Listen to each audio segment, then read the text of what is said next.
এই পাগলা মসজিদের সূচনাটা কেমনে হলো?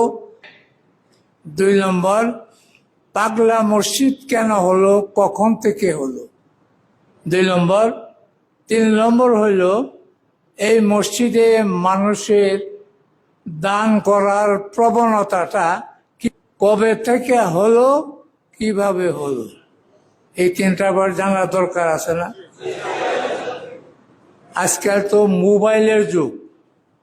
ফেসবুকের মধ্যে পাগলা মসজিদ সম্পর্কে নানান কথা আসে, হ্যাঁ, ভুয়া কথাবার্তা।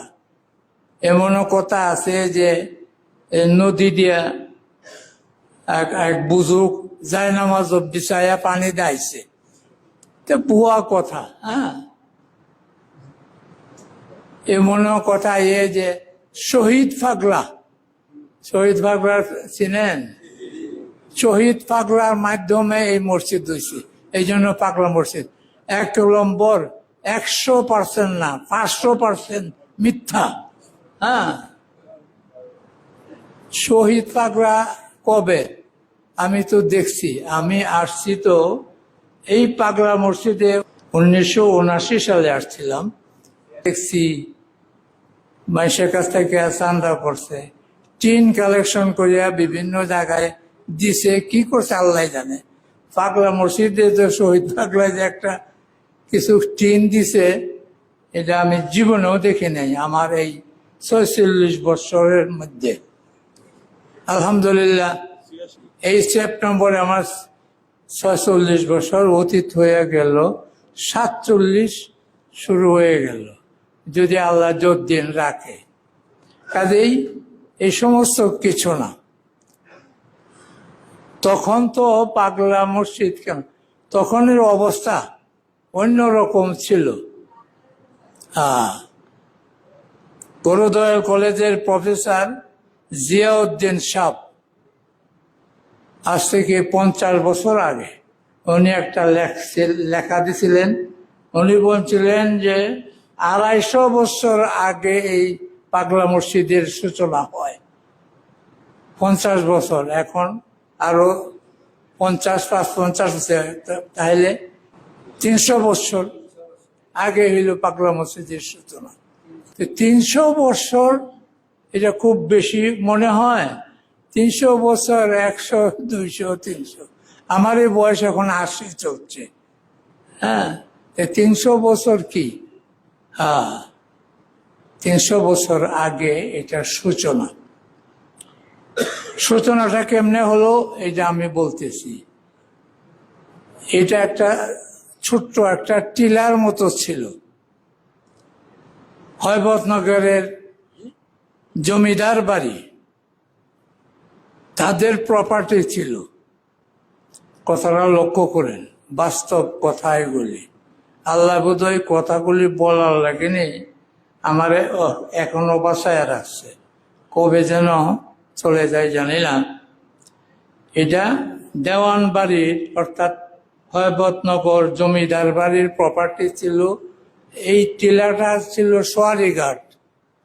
তারা এখানে আইসা নৌকায় উঠে বিভিন্ন জায়গায় সায়ের করত। হ্যাঁ, আগে তো এমন ছিল না, খরস্রোতা নদী ছিল, চতুর্দিকেই পানি স্রোত। আমি নিজে দেখেছি ভাটি, এই মিঠা বন, ইটনা বন, আরো যত বন আছে ভাটি এলাকায়, সেখান থেকে ডাইরেক্ট নৌকা নিয়ে মহিলারা আসছে পাগলা মসজিদে। পাগলা মসজিদে মহিলারা নৌকা দিয়ে আসছে, নৌকা দিয়ে গেছে। এখন তো পানি নাই। সে যাই হোক, এই টিলার উপর আমাদের অফিসে কিছু কাগজপত্র ছিল, এখনো আছে কিনা জানি না। এই কাগজপত্রে বোঝা যায় যে এই টিলার উপরে একটা মসজিদ হলো। তারা জমিদার ফ্যামিলির, তারা 2 জন মহিলা একটা ছোট্ট মসজিদ দিল। কেন দিল? এটারও একটা কথা আছে। হয়বতনগর এখান থেকে খুব বেশি দূরে না, তখন তো এত মানুষের সমাগম ছিল না, সেখান থেকে আজান শুনতো ওই টিলার উপরে, তারা আসতো, আয়া কোনো মানুষ পাইতো না। হ্যাঁ, তারা কি করলো, এখানে যে আজান হয় মানুষ নাই, এই জায়গাটা আমাদের, আমরা এখানে একটা ছোট্ট মসজিদ আমরা দেয়া দিই। এই দেওয়ান বাড়ির তারা এখানে একটা মসজিদ দিল। তখন তো এত কিছু ছিল না, এই কোণার মধ্যে ছোট্ট একটা মসজিদ ছিল, দেওয়ান বাড়ির তারা দিছে। এরপরে মসজিদ আলহামদুলিল্লাহ তো হইল তখন প্রায় 300 বছর আগে। যারা দিছে কাগজে পত্রতে নাম আসে দেওয়ান আয়শাদাত খান, আর একটা নাম আছে দেওয়ান জিলকদর খান। তাদের প্রপার্টি ছিল সুলাইকা মাঠ, তাদেরই প্রপার্টি ছিল। এই দেওয়ান আয়শাদাত খান, জিলকদর খান জমিদার ফ্যামিলি, দিনদার ফ্যামিলি, আল্লাহওয়ালা ফ্যামিলি ছিল। হ্যাঁ, সেখানে মৌলানা আতার আলী রহমতুল্লাহ আলাই ছিলেন প্রথম। এই তারা চিন্তা করিয়া এই টিলার মধ্যে ছোট্ট একটা মসজিদ দিল। এখন পাগলা মসজিদ কেন হলো, পাগলা কেমনে হলো? এই দেওয়ান আয়শাদাত খান, দেওয়ান জিলকদর খান, এই দুই মহিলা, তাদেরকে সাধারণ মানুষ পাগলা বিবি ডাকত। কেন ডাকত? এরা আচার আচরণ আল্লাহওয়ালা ছিল। হ্যাঁ, এই কারণে সাধারণ মানুষ তো পাগলা বিবি। দেওয়ান আয়শাদাত খান, দেওয়ান জিলকদর খান, পাগলা বিবি বলতো, তারাই এই মসজিদ দিছে। বেশ কিছুদিন পর্যন্ত পাগলা বিবির মসজিদ, পাগলা বিবির মসজিদ বলে এটা প্রচলিত ছিল। আর কত পাগলা বিবির বলবে, শেষ পর্যন্ত বিবির আউট হয়ে গেছে গা, শুধু পাগলা মসজিদ, পাগলা মসজিদ। কথাটা বুঝছেন? পাগলা মসজিদটা কেমনে হলো? এই দুই মহিলা পাগলা বিবি বলতো, পাগলা বিবির মসজিদ, আর পাগলা বিবির আর কয় না, পাগলা মসজিদ, পাগলা মসজিদ, এই চললো। হ্যাঁ, এটা স্বাভাবিক। আমি তো 46 বছর যাবৎ আছি, আমার বন্ধু বান্ধব নাই, সবাই চলে গেছে, 1-2 জন আছে।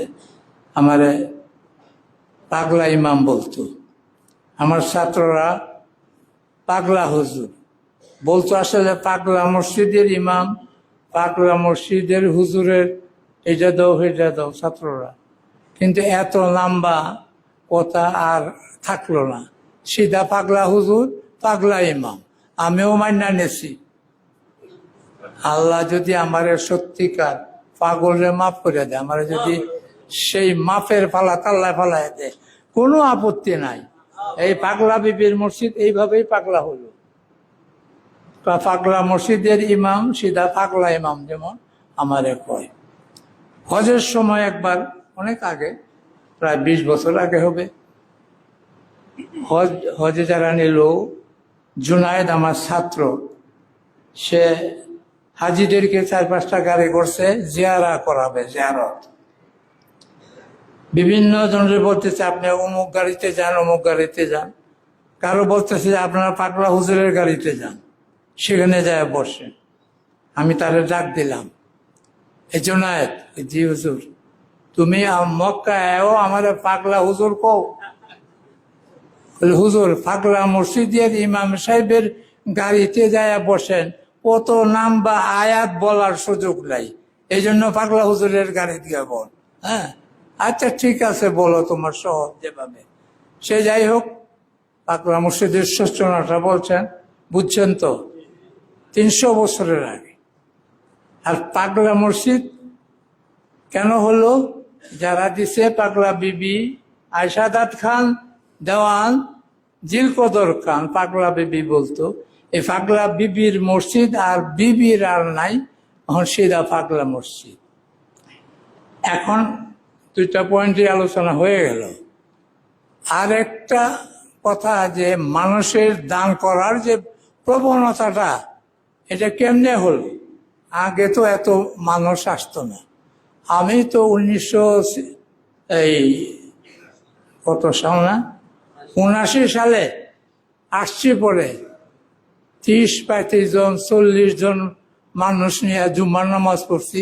এই কোনার মধ্যে একটা মসজিদ ছিল, আর এই সমস্ত জায়গা ডুবা জায়গা ছিল, ক্ষেত ছিল 3-4 ফুট নিচে।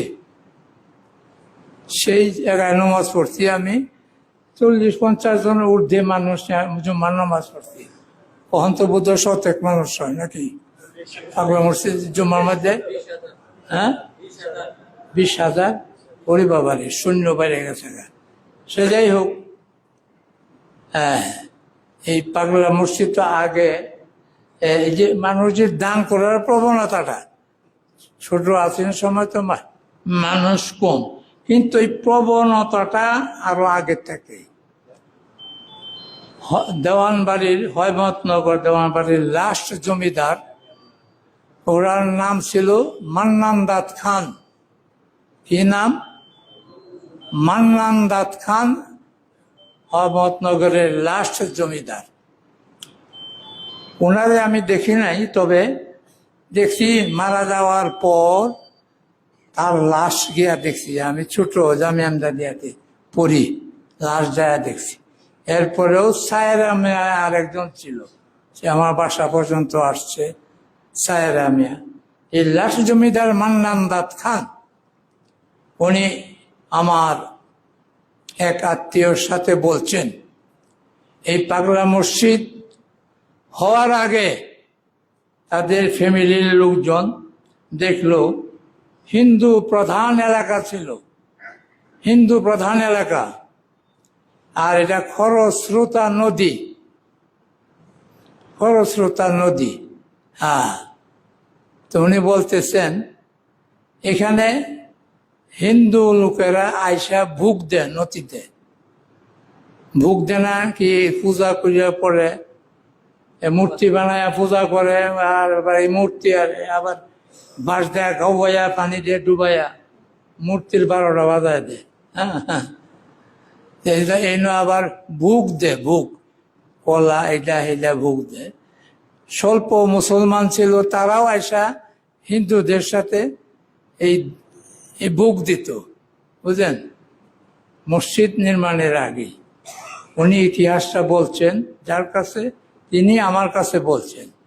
হ্যাঁ, এই অবস্থা তো ছিল না, এখন তো পানি নাই। 1988 সালে বন্যা হলো, ছোট মসজিদ, আমার বাসা দুচালা, একটা টিনের ঘরের মধ্যে ছিল, ওই জায়গার মধ্যে। এটা তো সব ডুবা জায়গা।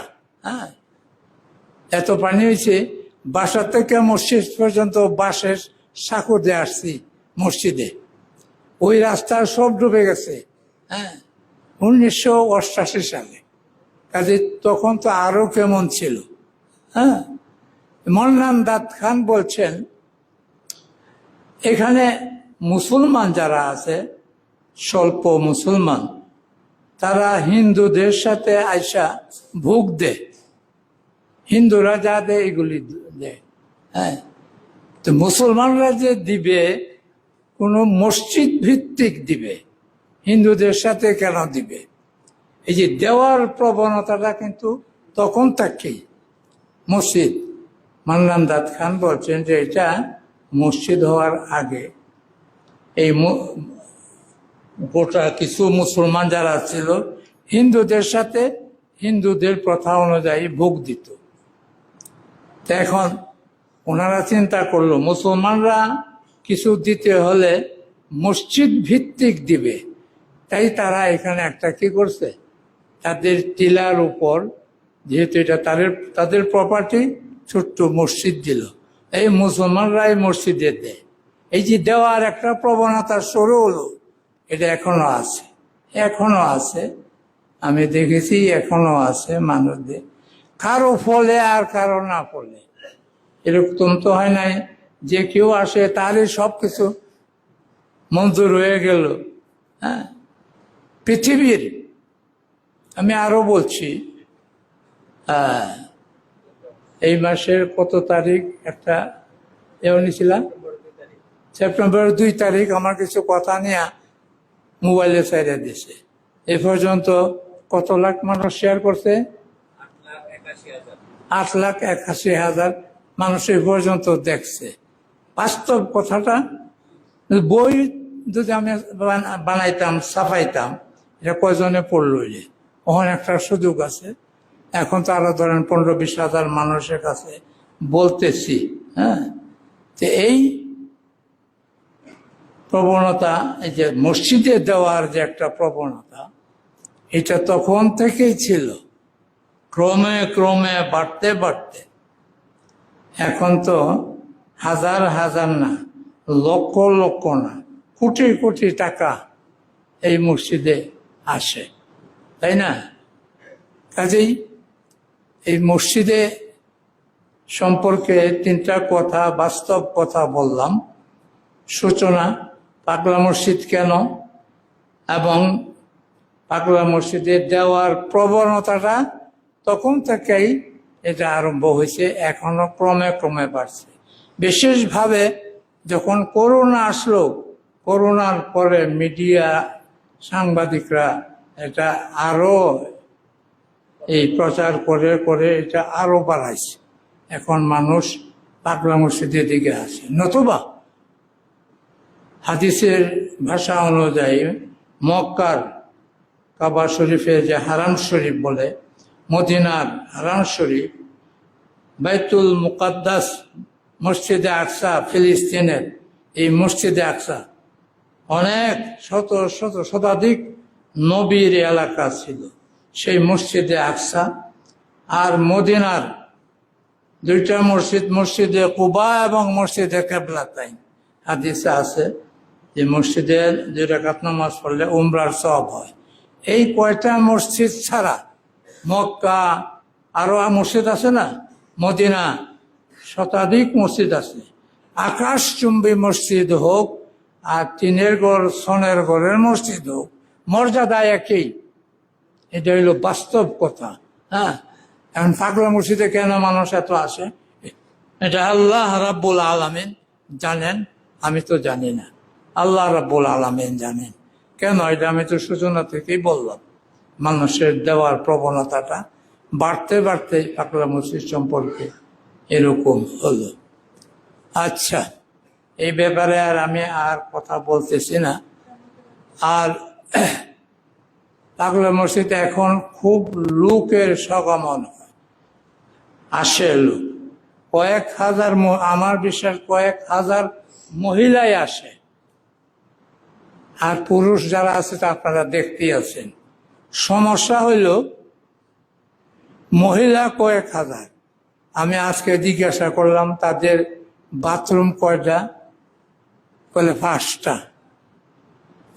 কয়েক হাজার মহিলার জন্য 5টা বাথরুম, এটা সম্ভব? ওজুখানা আর পুরুষদের জন্য আছে না কয়টা, এনে মানুষ যাইতেও পারে না। কাজে পুরুষদের জন্য স্বল্প বাথরুমের ব্যবস্থা, মহিলাদের জন্য তো একেবারেই পর্যাপ্ত নয়। এখন এগুলি তো হইতেছে না। পাগলা মসজিদের টাকা তো ধরেন ব্যাংক বুধ টাকা দিতে পারে না, কিন্তু সমস্যার সমাধান হচ্ছে না। একটা বলে না, ধরো করো, না পারলে ছাড়ো। ধরো করো, না পারলে ছাড়ো। আমরা কোনোটাই করতাম পারি রাজি না, ধরতামও না, করতামও না, পারিও না, ছাড়তামও না। এটা কি উচিত হবে? হ্যাঁ, কাজে আপনাদের কাছে আমি দোয়া চাই, পাগলা মসজিদের জন্য যেন পর্যাপ্ত কিছু কাজের ব্যবস্থা হয়ে যায়। সামর্থ্য আছে, করলেই হলো। আর নাইলে যে ধরো করো, না পারলে ছাড়ো, এই পথ ধরতে হবে। বাস্তব কথা যেটা, সে যাই হোক, আর দীর্ঘ আলোচনা করতে পারতেছি না। হ্যাঁ,